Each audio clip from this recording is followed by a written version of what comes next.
ये कथा वो घड़ी है जो हमें भव से पार उतार सकती है।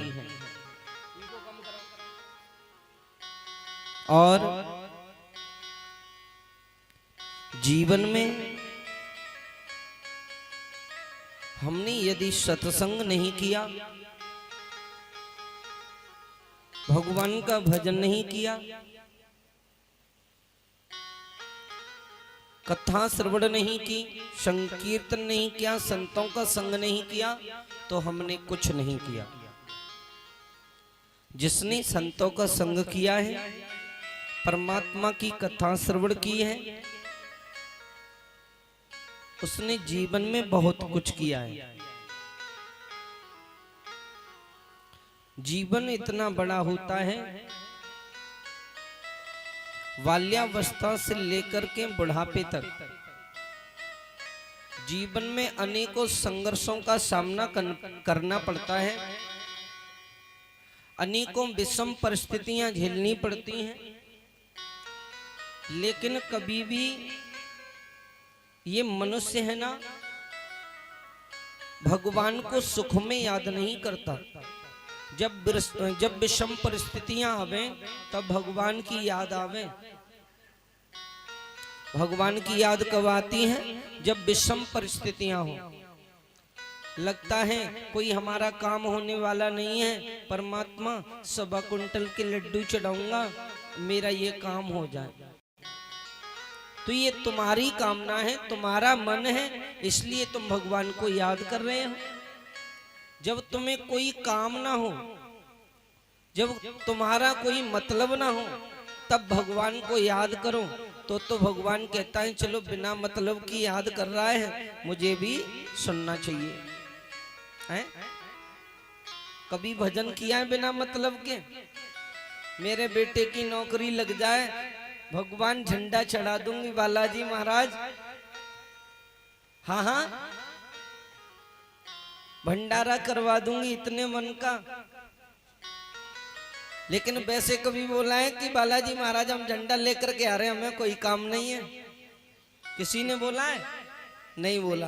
बालाजी भगवान भी ऐसे ही है, तुम बोल दो वो करवा देते हैं, फिर जाओ वहां उनके यहाँ। तो ये तो मतलब का संसार है। मतलब के संसार में व्यक्ति अनभिज्ञ होता जा रहा है, पढ़ा लिखा है लेकिन संस्कार भूलता जा रहा है। मैं कितने बच्चों को तुम्हें बता दूं, पढ़े लिखे बच्चे हैं, अगर कोई संत, कोई ब्राह्मण, कोई बड़ा आ जाए अपने से तो पैर नहीं छूते, नमस्ते करते हैं। हाँ, मैं कहाँ की ना बताऊं, मैं इसी गांव की बता दूं तुम्हें। और मैं तो देख रहा हूं, तो थोड़ा आया मन में क्या बता दूं। मैंने भी देखो, पढ़ने के साथ साथ संस्कार भी देने चाहिए। अच्छी बात है तुम बच्चों को शिक्षित बना रहे हो, लेकिन संस्कार भूल जाएं, ऐसे शिक्षित बनाना बेकार है।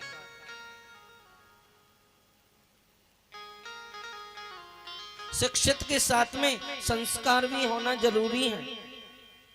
अच्छा, भगवान श्री राम का अवतार हुआ, अवतार होने के बाद में भगवान श्री राम लक्ष्मण, भरत और शत्रुघ्न बड़े हुए ना, तो उनके नामकरण कराए गए। नामकरण के बाद में थोड़े और बड़े हुए तो वो उनका कर्तव्य था सुबह उठ करके माता पिता के चरण छूना, गुरु के चरण छूना, और जो बड़े हैं ना अपने से, उन सबके चरण छूना।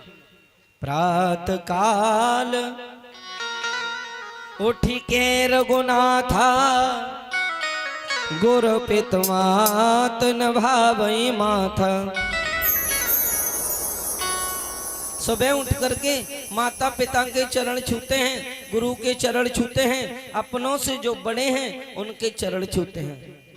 लेकिन ये संस्कार, ये संस्कृति तो महाराज अब गायब ही होती जा रही है। कौन किसके चरण छुए? पहले साष्टांग प्रणाम किया जाता था, उसके बाद में पैरों से हाथ लगा करके पैर छुए जाते थे। अब तो कुछ समय पहले हमने देखा कि पैरों तक हाथ ही नहीं जाते, घोंटुओं तक जाते हैं, बस हो गया नमस्कार। अब इतने संस्कारी बच्चे हो रहे हैं, घोंटुओं तक भी हाथ नहीं जाते, दूर से ही नमस्ते महाराज जी, हमने कहा बहुत बढ़िया बेटा, नमस्ते।